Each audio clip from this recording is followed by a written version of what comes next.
ഇന്നത്തെ ചിന്താവിഷയം ലൂക്കോസിന്റെ സുവിശേഷം 5-ാം അധ്യായം 6-ാം വാക്യമാണ്.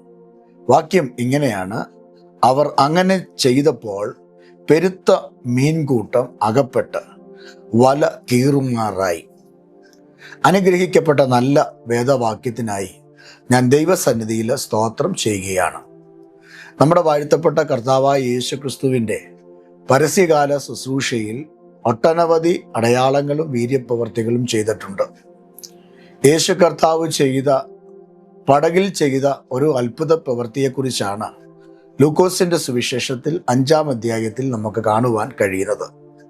യേശു കർത്താവ് നസറേത്ത് തടാകത്തിന്റെ കരയിൽ നിൽക്കുമ്പോൾ പുരുഷാരം വചനം കേൾക്കേണ്ടതിന് അവരെ തിക്കിത്തിരക്കിക്കൊണ്ടിരുന്നു. ആ സമയത്ത് 2 പടക് അടുത്ത് കരയോട് ചേർത്ത് നിർത്തിയിട്ട് മീൻപിടുത്തക്കാർ അതിൽ വല കഴുകിക്കൊണ്ട് ഇരിക്കുകയായിരുന്നു. ആ വല കഴുകുന്ന മീൻപിടുത്തക്കാരുടെ 2 പടകിൽ ഒന്ന് ശീമോൻ പത്രോസിന്റെ പടക് ആയിരുന്നു. ശീമോൻ പത്രോസിനോട് യേശു ചോദിക്കുകയാണ്, നിന്റെ പടക് അല്പം ആഴത്തിലേക്ക് ഇറക്കി തരുമോ? എനിക്ക് ആ പടകിലൊന്ന് കയറാൻ വേണ്ടിയാണ്. ശീമോൻ പത്രോസ് ആ യേശുവിൻ്റെ വാക്ക് കേട്ടിട്ട് ആഴത്തിലേക്ക് അല്ലെങ്കിൽ പടക് കരയിൽ നിന്ന് അല്പം നീക്കി കൊടുക്കുകയും ആ പടകിൽ ഇരുന്നു കൊണ്ട് യേശു ഒരു പ്രഭാഷണം നടത്തുകയും ചെയ്യുന്ന ഭാഗം നമുക്കിവിടെ കാണാൻ കഴിയുന്നു. ആ സമയത്ത് കർത്താവ് പ്രഭാഷണങ്ങളൊക്കെ കഴിഞ്ഞിട്ട് യേശു കർത്താവ് പത്രോസിനോട് പറയുകയാണ്, പടകിൻ്റെ വലതുവശത്ത് വലയിറക്കുകയും. പത്രോസിന് പറയാനുള്ളത്, കഴിഞ്ഞ രാത്രി മുഴുവനും ഞങ്ങൾ അധ്വാനിച്ചു, പക്ഷേ ഒന്നും കിട്ടിയില്ല. അധ്വാനിച്ചു വലഞ്ഞ് പടക് കഴുകി വല കഴുകിക്കൊണ്ടിരിക്കുന്ന പത്രോസിന്റെ ജീവിതത്തിൽ ഒരു വലിയ ശൂന്യത അനുഭവിക്കുകയാണ്. കഴിഞ്ഞ നാളുകളിൽ പത്രോസ് പടകിൽ കൂടെ ഒത്തിരി ജോലികൾ ചെയ്തിട്ടുണ്ട്. കരയ്ക്ക് വരുമ്പോൾ ആ പടക് നിറയെ മത്സ്യക്കൂട്ടത്തെ കൊണ്ടാണ് കടന്നു വന്നിട്ടുള്ളത്. പത്രോസ് മാത്രമല്ല, പത്രോസിന്റെ പിതാക്കന്മാർ ഉൾപ്പെടെ മത്സ്യബന്ധനങ്ങൾ നടത്തി ജീവിക്കുന്ന ഒരു കുടുംബമായിരുന്നു.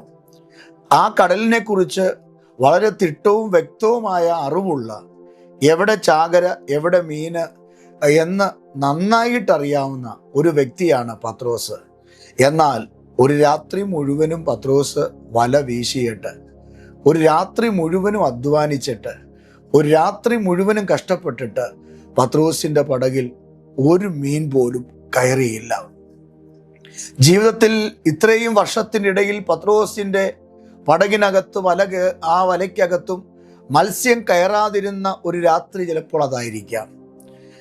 മുമ്പെങ്ങും സംഭവിച്ചിട്ടില്ലാത്ത ഒരു ശൂന്യത, മുമ്പെങ്ങും കണ്ടിട്ടില്ലാത്ത, കേട്ടുകേൾവി പോലുമില്ലാത്ത ഒരു വല്ലാത്ത പരുപരുത്ത അനുഭവങ്ങൾ.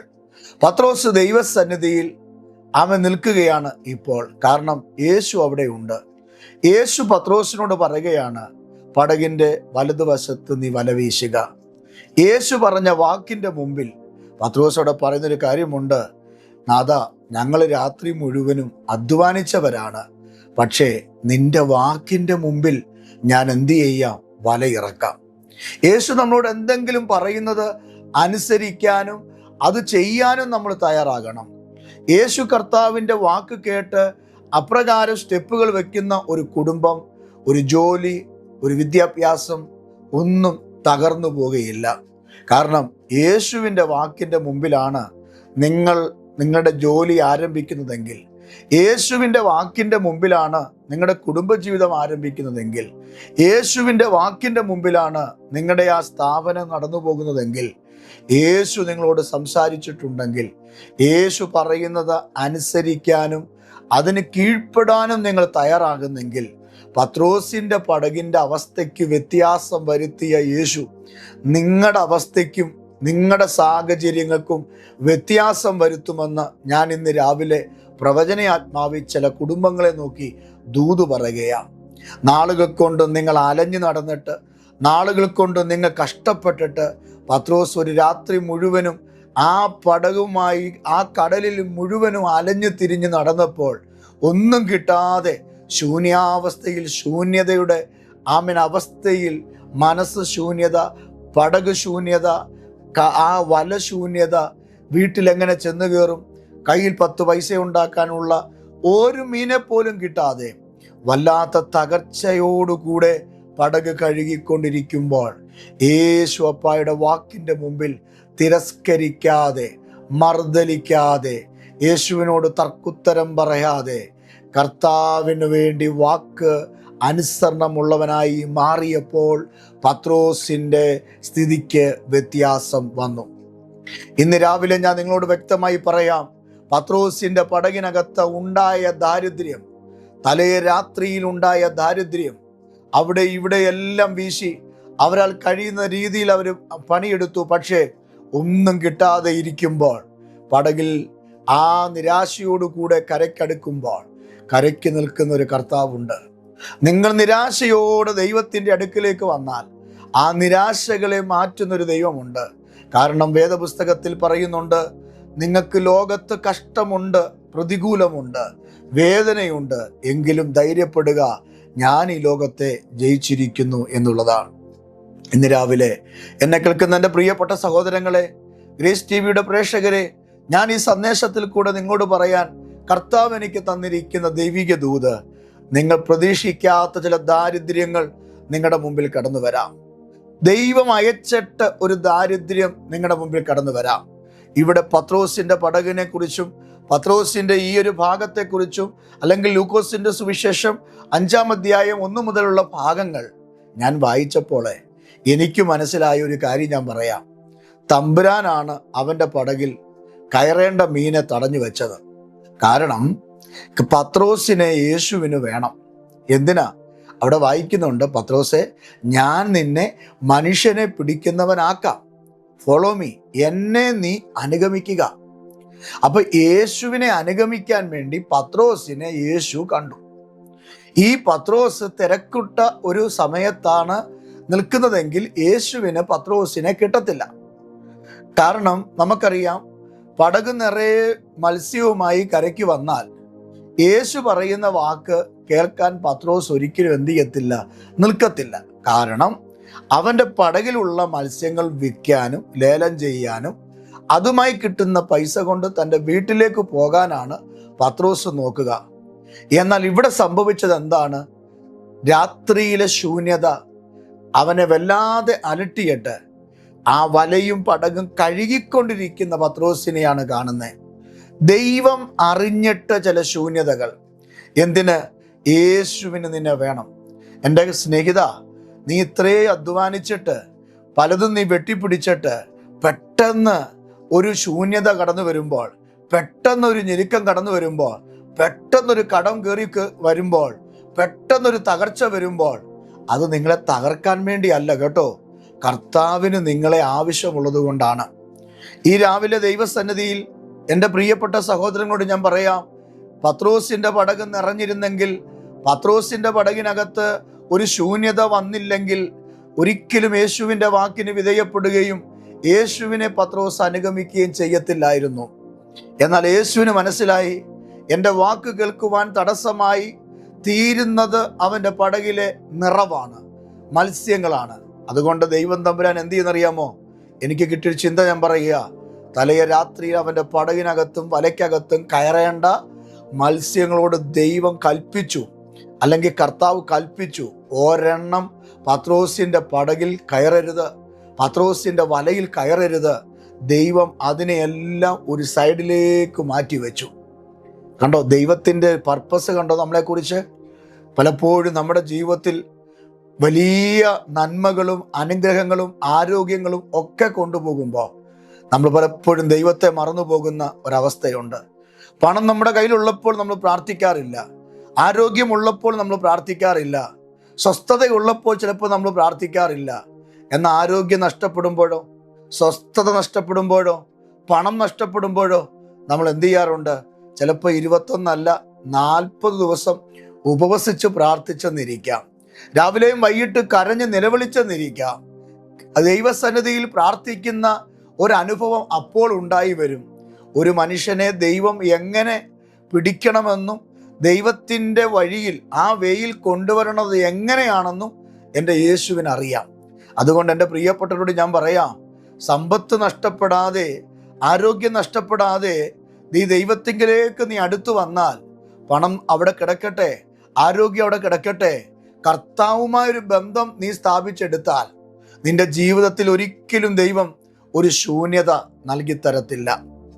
നിറഞ്ഞ അനുഭവം, നിങ്ങളുടെ വീടിനകത്തൊരു നിറവ്, നിങ്ങളുടെ കിച്ചണകത്തൊരു നിറവ്, നിങ്ങളുടെ പേഴ്സിനകത്തൊരു നിറവ്, നിങ്ങളുടെ കുഞ്ഞുങ്ങളുടെ വിദ്യാഭ്യാസത്തിലൊരു നിറവ്, നിങ്ങളുടെ കുടുംബജീവിതത്തിലൊരു നിറവ്, നിന്റെ ഗർഭപാത്രത്തിനകത്തൊരു നിറവ്. എൻ്റെ കർത്താവിന് നിന്നെ നിറച്ച് ദൈവം നിന്റെ ശൂന്യതകൾ മാറ്റി, ഞെരുക്കം മാറ്റി പുറത്തു കൊണ്ടുവരുവാൻ മതിയായ ദൈവമാണെന്ന് ഞാൻ ഇന്ന് രാവിലെ ദൂത് വിളിച്ചു പറയുകയാണ്.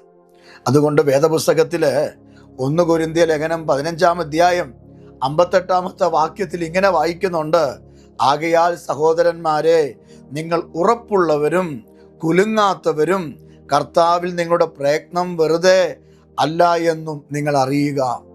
നിങ്ങൾ കുലുങ്ങരുത്, നിങ്ങൾ ഉറപ്പുള്ളവരാണ്, നിങ്ങൾ കുലുങ്ങാത്തവരാണ്, കർത്താവിൽ നിങ്ങളുടെ പ്രയത്നം വെറുതെ അല്ല എന്നും നിങ്ങൾ അറിയണം. സഹോദരന്മാരോട് അപ്പോസ്തലനായ പൗലോസ് പറയുകയാ, ദൈവരാജ്യത്തിന് വേണ്ടി പ്രയത്നിച്ച, ദൈവരാജ്യത്തിന് വേണ്ടി ചങ്കും നെറ്റിയും കൊടുത്തു നിന്ന, ദൈവരാജ്യത്തിൻ്റെ ശക്തി തിരിച്ചറിഞ്ഞ ദൈവമക്കളോട് പറയുകയാണ്, നിങ്ങൾ കുലുങ്ങിപ്പോകരുത്, നിങ്ങൾ തകർന്നു പോകരുത്, നിങ്ങൾ ഉറപ്പുള്ളവരായിരിക്കണം. അതേപോലെ ഞാൻ ദൈവാത്മാവിൽ ദൂത് പറയുകയാ, നമ്മുടെ ജീവിതയാത്രയിൽ പ്രശ്നങ്ങളും പ്രതികൂലങ്ങളും വേദനകളും കടന്നു വരുമ്പോൾ അവിടെ പരാജയപ്പെട്ട് ക്ഷീണിച്ച് ദൈവത്തോട് തർക്കുത്തരം പറഞ്ഞ് മർദ്ദലിച്ച് നിങ്ങൾ നിൽക്കരുത്. പകരം നിങ്ങൾ ഉറപ്പോടെ നിൽക്കണം.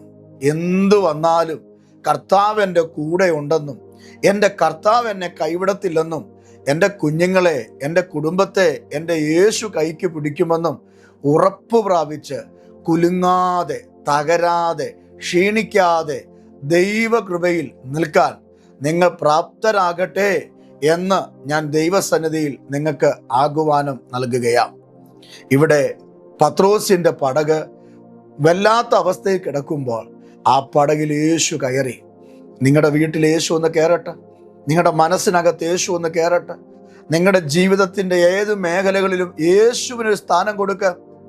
പത്രോസിൻ്റെ പടകിനകത്ത് യേശുവിന് സ്ഥാനം കൊടുത്തതുപോലെ നമ്മുടെ മേഖലയിൽ, നമ്മുടെ പടകിൽ കർത്താവിനൊന്ന് സ്ഥാനം കൊടുക്കുക. കർത്താവ് നമ്മുടെ പടകിൽ കയറിയാൽ പത്രോസ് കണ്ട അനുഗ്രഹം നാമും കാണും. പത്രോസിനെ കുറിച്ച് ആ ഭാഗത്ത് കാണുന്ന ഇങ്ങനെയാണ്: അവൻ ആ വാക്ക് കേട്ട് വല ഇറക്കിയപ്പോൾ ആ വല കീറുമാറ്, അവിടെ എഴുതിയിരിക്കുന്നത് ഇങ്ങനെയാണ്, കീറിയില്ല, കീറുമാറ്. അതിനർത്ഥം എന്തുവാ? ദൈവം നമുക്ക് എന്തെങ്കിലും തന്നാൽ ഞുള്ളിപ്പറക്കി തരുന്നവനല്ല.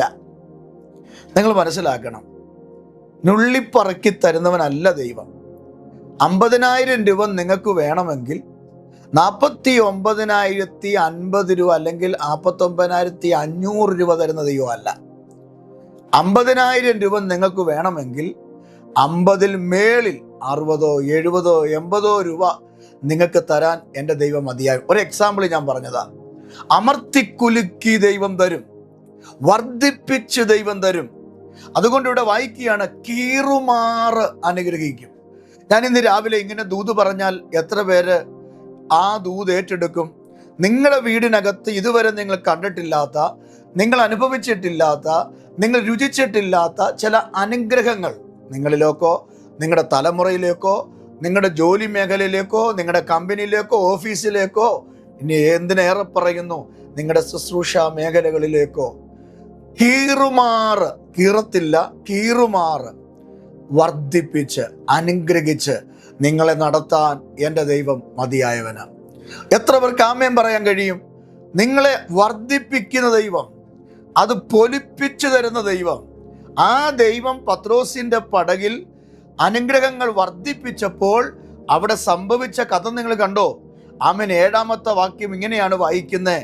ലൂക്കോസ് 5:7 വായിച്ച കുറിവാക്യം 6 7-ാമത്തെ വാക്യത്തിൽ ഇങ്ങനെയാ പറയുന്നത്: അവർ മറ്റേ പടകിലുള്ള കൂട്ടാളികൾ വന്ന് സഹായിപ്പാൻ അവരെ മാടി വിളിച്ചു. നോക്കിക്കേ, പത്രോസിന്റെ പടകിനകത്ത് നിറവ് വന്നപ്പോൾ പത്രോസ് മാത്രമല്ല ആ നിറവ് അനുഭവിച്ചത്, അപ്പുറത്ത് കിടക്കുന്ന പടകൂടെ.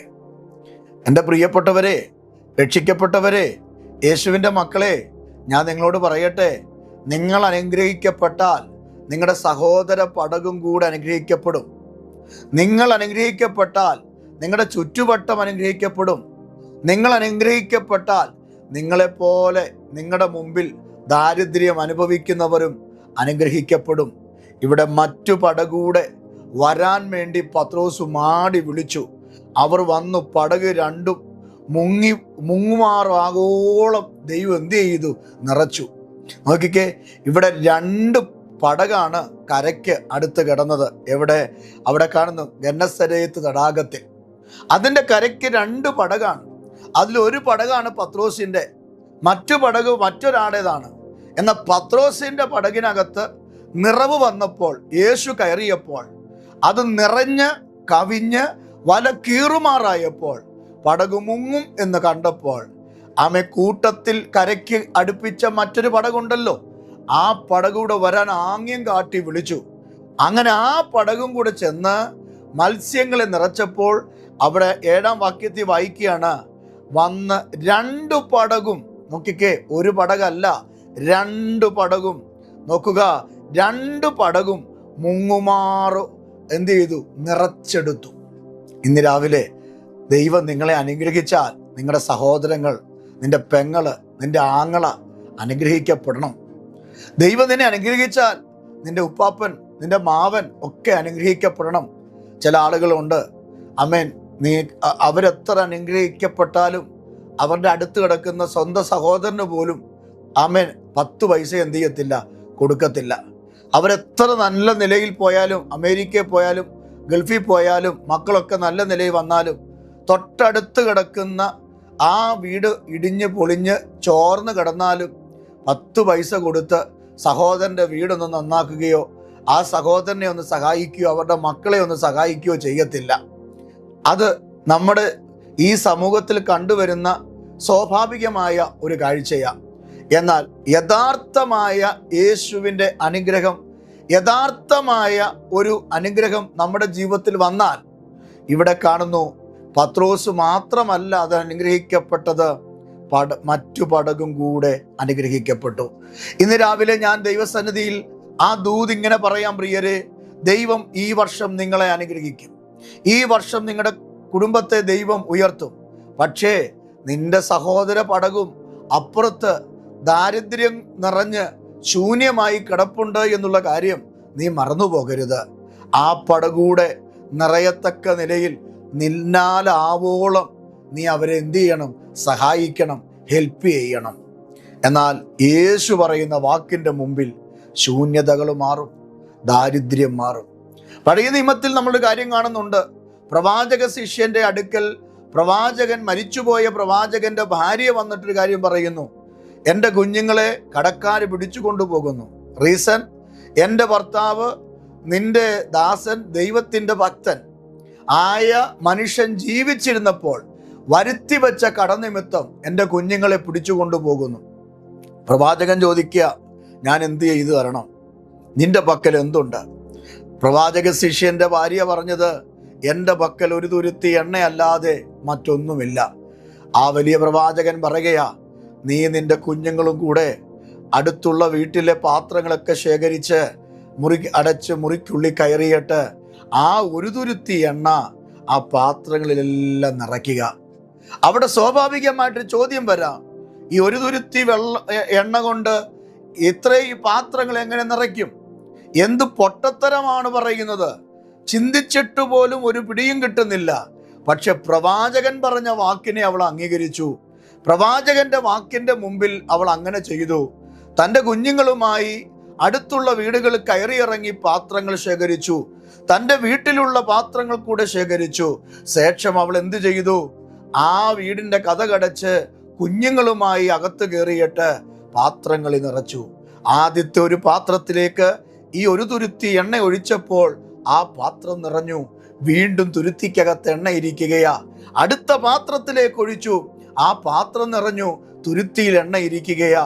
ഇന്ന് രാവിലെ ആത്മാവി പറയാം, ദൈവം പറയുന്ന വാക്ക് പ്രവാചകൻ പറയുന്ന വാക്ക് അങ്ങനെ നീ കേൾക്കാൻ തയ്യാറാണെങ്കിൽ ക്ഷാമകാലത്ത് നിന്നെ ക്ഷേമമായി പോറ്റുന്ന ഒരു അനുഗ്രഹം നിങ്ങളുടെ മേൽ വരും പ്രിയരെ. നിങ്ങൾ ഒരു കാരണവശാലും ക്ഷീണിക്കുകയില്ല, നിങ്ങൾ ഒരു കാരണവശാലും തകരത്തില്ല. നിങ്ങളുടെ ജീവിതത്തിൽ അഭിവൃദ്ധി നൽകി, അനുഗ്രഹം നൽകി, നിങ്ങൾക്ക് വേണ്ടതെല്ലാം കരുതി തരുവാൻ എൻ്റെ യേശു അപ്പ നിങ്ങളുടെ കൂടെയുണ്ട് എന്ന് ഞാൻ ആത്മാവിൽ ദൂത് പറയുകയാണ്. ഇവിടെ പത്രോസ് യേശു പറഞ്ഞ വാക്കനുസരിച്ചപ്പോൾ പത്രോസിന്റെ പടക് നിറഞ്ഞു. ഇവിടെ പഴയ നിയമത്തിൽ പ്രവാചകൻ പറഞ്ഞ വാക്ക് പ്രവാചക ശിഷ്യന്റെ ഭാര്യ അനുസരിച്ചപ്പോൾ അവിടെ വീട്ടിലിരുന്ന പാത്രങ്ങൾ മുഴുവനും നിറഞ്ഞു. എൻ്റെ പ്രിയപ്പെട്ടവരെ, ദാരിദ്ര്യം വഴിമാറി. കുഞ്ഞുങ്ങളെ പിടിച്ചു കൊണ്ടുപോകുക മാത്രമല്ല, അവരാ ക്ഷാമകാലം കൂടെ പോറ്റി പുലർത്തക്ക നിലയിൽ, കുഞ്ഞുങ്ങളെ കടക്കാരുടെ കയ്യിൽ നിന്ന് സേവ് ചെയ്യത്തക്ക നിലയിൽ, അനർത്ഥം വഴി മാറത്തക്ക നിലയിലുള്ള അനുഗ്രഹങ്ങൾ കർത്താവ് കൊടുത്തു. അപ്പൊ നിങ്ങൾ നോക്കുക, യേശുവിൻ്റെ വാക്കനുസരിച്ചാൽ ദാരിദ്ര്യം വഴി മാറും. യേശു കർത്താവിൻ്റെ പരസ്യകാല ശുശ്രൂഷയിൽ 5000-ലധികം പുരുഷാരം മലമേൽ യേശുവിൻ്റെ വചനം കേട്ട 3 ദിവസങ്ങൾ. 3 ദിവസം വചനം കേട്ടതിന് ശേഷം യേശു കർത്താവ് ശിഷ്യന്മാരോട് പറയുകയാണ്, അവർക്ക് ഭക്ഷിപ്പാൻ കൊടുപ്പീൻ. അവർ കണ്ണോട് കണ്ണു നോക്കി. എവിടുന്ന് കൊടുക്കും? എവിടുന്ന് കൊടുക്കും? എൻ്റെ ഭാഷയിൽ പറഞ്ഞാൽ അവിടെ ഒരു തട്ടുകട പോലുമില്ല. അതൊരു മരുഭൂമിയാണ്. വേദപുസ്തകം പഠിക്കുമ്പോൾ കാണാൻ കഴിയുന്നുണ്ട്, അതൊരു മരുഭൂമിയാണ്. പക്ഷേ യേശുവിൻ്റെ വാക്കിൻ്റെ മുമ്പിൽ ആന്ത്രയോസ് ഒരു കുഞ്ഞിൻ്റെ കയ്യിലിരുന്ന 5 അപ്പവും 2 മീനും കൊണ്ടുവന്ന് കൊടുത്തപ്പോൾ, യേശു കർത്താവ് അതിനെ വാഴ്ത്തി നുറുക്കി പ്രാർത്ഥിച്ചു കൊടുത്തപ്പോൾ 5000-ലധികം പുരുഷാരം അത് തിന്ന് തൃപ്തരായി എന്ന് മാത്രമല്ല, അടുത്ത ലെവൽ അവിടെ കാണുന്നത് 12 കൊട്ട മീതിയാക്കി. മീതി കൊടുത്ത് അനുഗ്രഹിച്ചു. ഇന്ന് രാവിലെ കൊട്ട നിറച്ച ദൈവം, ഭരണി നിറച്ച ദൈവം, വള്ളം നിറച്ച ദൈവം. ഇന്ന് രാവിലെ ഒരിക്കൽ കൂടെ ഞാൻ പറയാം, പത്രോസിന്റെ പടക് നിറച്ച ദൈവം, പ്രവാചക ശിഷ്യന്റെ ഭാര്യയുടെ വീട്ടിലെ എണ്ണ ഭരണിയെയും പാത്രങ്ങളെയും നിറച്ച ദൈവം, ഇവിടെ ഇതാ ആമേ മരുഭൂമിയിൽ കൊട്ട നിറച്ച ദൈവം. ഇന്ന് രാവിലെ 4ാമത്തെ നിറവ് നിങ്ങളുടെ വീട്ടിലാണ്. ആമേ 3 നിറവ്, ഒന്ന് പത്രോസിന്റെ പടകിലാണെങ്കിൽ, ഒന്ന് ഇവിടെ ആമേൻ ഹല്ലേലൂയ പ്രവാചക ശിഷ്യന്റെ വീട്ടിലാണെങ്കിൽ, 3ാമത്തേത് ആമേൻ ഇവിടെ മരുഭൂമിയിൽ കൊട്ടയിലാണെങ്കിൽ, 4ാമത്തെ ഒരു നിറവ്, ദാരിദ്ര്യം മാറുന്നത്, ഞെരുക്കം മാറുന്നത് മറ്റെങ്ങുമല്ല പ്രിയരെ, സന്ദേശം കേൾക്കുന്ന നിങ്ങളുടെ വീട്ടിലാ. നിങ്ങളുടെ വീട്ടിലെ ശൂന്യത മാറും. അല്പമേ ഉള്ളൂ എങ്കിൽ ദൈവം പറയുന്ന വാക്കിൽ നീ വല വീശാൻ തയ്യാറാണെങ്കിൽ, ദൈവം പറയുന്ന വാക്കിൽ നീ പാത്രങ്ങൾ നിരത്താൻ തയ്യാറാണെങ്കിൽ, ദൈവം പറയുന്ന വാക്കിൽ നീ അപ്പവും കഷ്ണം ദൈവത്തിന്റെ കൈ കൊടുക്കാൻ, നിനക്കുള്ളത് തമ്പുരാന്റെ കൈ കൊടുക്കാൻ തയ്യാറാണെങ്കിൽ, 4ാമത് ദാരിദ്ര്യം മാറുന്നത് നമ്മുടെ വീട്ടിലാ. നമ്മുടെ വീട്ടിൽ വിശ്വസിക്കുന്ന ഒരു സ്തോത്രം ചെയ്യുക. ഈ യേശു ഇന്നും ജീവിക്കുന്നു. ഈ യേശുവിന് കഴിയാത്തൊന്നുമില്ല. ദൈവം വിശ്വസ്തനാണ്. നിങ്ങളുടെ വീടിനകത്ത് ഒരു അഭിവൃദ്ധി ഉണ്ടാകും. ദൈവം തരുന്ന ദാരിദ്ര്യമുണ്ട്, പിശാച് വരുത്തുന്ന ദാരിദ്ര്യമുണ്ട്. ഞാൻ ഇന്ന് പകൽ പറയുന്ന ദാരിദ്ര്യം പിശാച് തരുന്ന ദാരിദ്ര്യമല്ല. പിശാച് നിന്നെ മുടിപ്പിക്കുവാൻ, നശിപ്പിക്കുവാൻ, കുഞ്ഞുങ്ങളുടെ ജോലി നഷ്ടപ്പെടുത്താൻ, ഭർത്താവിന്റെ ജോലി നഷ്ടപ്പെടുത്താൻ, നീ കടം കയറി മുടിയാൻ, നീ അവിടുന്ന് വിറ്റുപറക്കി പോകാൻ പിശാച് ഉണ്ടാക്കുന്ന ആയുധമുണ്ടല്ലോ. ആ ദാരിദ്ര്യത്തെക്കുറിച്ചല്ല ഞാൻ പറയുന്നത്. യേശു നിനക്ക് തരുന്നൊരു ദാരിദ്ര്യമുണ്ട്. അങ്ങനെ യേശു ദാരിദ്ര്യം തരുമോ? തരും പ്രിയരെ. പക്ഷെ അത് നഷ്ടത്തിനല്ല. കർത്താവിന്റെ സന്നിധിയിൽ വേദപുസ്തകത്തിൽ യാക്കോബ് പറയുന്നുണ്ട്, പരീക്ഷ സഹിക്കുന്ന മനുഷ്യൻ ഭാഗ്യവാൻ. എന്തിന് പരീക്ഷിക്കുന്നു? അവൻ കൊള്ളാവുന്നവനായി തെളിഞ്ഞ ശേഷം ജീവകിരീടം കിട്ടാൻ വേണ്ടി. മറ്റൊരു ഭാഗത്തോടെ പറയുന്നുണ്ട്, എൻ്റെ ദൈവം ദോഷങ്ങളാൽ പരീക്ഷിക്കുകയില്ല. അപ്പൊ ദൈവം പരീക്ഷിക്കുന്നവനാണ്. ദോഷങ്ങളാൽ പരീക്ഷിക്കുകയില്ല. ദൈവം പരീക്ഷിക്കത്തില്ലെന്നല്ല, ദോഷങ്ങളാൽ പരീക്ഷിക്കുകയില്ല. അതിനുദാഹരണമാണ് അബ്രഹാമിനെ ദൈവം പരീക്ഷിച്ചത്. തൻ്റെ കുഞ്ഞിനെ കൊണ്ട് യാഗമാക്കാൻ പറഞ്ഞ പരീക്ഷണം. ജീവിതത്തിൽ അതിൽ കൂടുതൽ വലിയ പരീക്ഷണമില്ലല്ലോ പ്രിയരെ. പക്ഷെ അത് ദോഷത്തിനല്ലായിരുന്നു, അതൊരു നന്മയ്ക്കായിരുന്നു. അങ്ങനെങ്കിൽ ഇന്ന് രാവിലെ നിങ്ങളുടെ വീടിനകത്തൊരു ദാരിദ്ര്യമുണ്ടോ? നിങ്ങളുടെ ജോലിയിൽ ദാരിദ്ര്യമാണോ? നിങ്ങളുടെ കുഞ്ഞുങ്ങൾ ദാരിദ്ര്യം അനുഭവിക്കുന്നോ? ഞെരുക്കം അനുഭവിക്കുന്നോ? ആ ദാരിദ്ര്യത്തെ നീക്കി ഒരു സമൃദ്ധിയുടെ അനുഗ്രഹം ദൈവം നിങ്ങൾക്ക് നൽകാൻ, വാരിക്കോരി നിങ്ങളുടെ കുടുംബത്തെ അനുഗ്രഹിക്കാൻ, ഈ ഭൂമിയിൽ നിങ്ങൾക്ക് വേണ്ടതെല്ലാം നൽകിത്തരാൻ എൻ്റെ കർത്താവ് ജീവിക്കുന്നു. പത്രോസിൻ്റെ പടക് നിറച്ചെടുത്ത ദൈവം നിങ്ങളുടെ പടക് നിറയ്ക്കും, നിങ്ങളുടെ അവസ്ഥയ്ക്ക് മാറ്റം വരുത്തും. അങ്ങനെയെങ്കിൽ ഈ ദൂതിനെ നിങ്ങൾ വിശ്വസിക്കുക. ഒന്നും കൊണ്ട് നിങ്ങൾ ഭാരപ്പെടേണ്ട.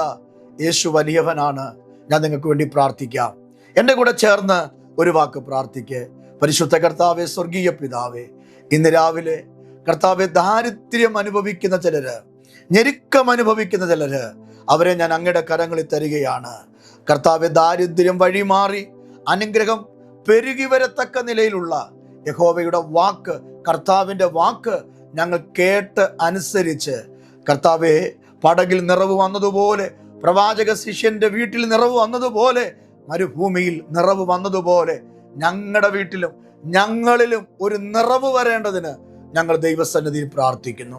ഈ മക്കളെ അനുഗ്രഹിക്കുന്നു. രോഗം മാറട്ടെ, ക്ഷീണം മാറട്ടെ, ബന്ധനം അഴിയട്ടെ, കെട്ടുകൾ അഴിയട്ടെ, ദൈവിക പദ്ധതി വെളിപ്പെടുത്തട്ടെ. യേശുവിൻ നാമത്തിൽ തന്നെ ആമേൻ. കർത്താവ് നിങ്ങളെ അനുഗ്രഹിക്കട്ടെ. ഈ സന്ദേശം നിങ്ങൾക്ക് അനുഗ്രഹമാണെങ്കിൽ മറ്റുള്ളവർക്ക് ഷെയർ ചെയ്യുക. ഗ്രേസ് ടിവിയുടെ പ്രവർത്തനങ്ങളെ ഓർത്ത് നിങ്ങൾ പ്രാർത്ഥിക്കുക. നിങ്ങളുടെ പ്രാർത്ഥനാ വിഷയങ്ങൾ ഞങ്ങൾക്ക് എഴുതുക. ഞങ്ങൾ നിങ്ങൾക്ക് വേണ്ടി പ്രാർത്ഥിക്കാം. ആമേൻ. അടുത്ത ദിവസം മറ്റൊരു ദൂതുമായി നമുക്ക് വീണ്ടും കാണാം. കർത്താവ് നിങ്ങളെ സമൃദ്ധിയായി അനുഗ്രഹിക്കുമാറാകട്ടെ. ആമേൻ.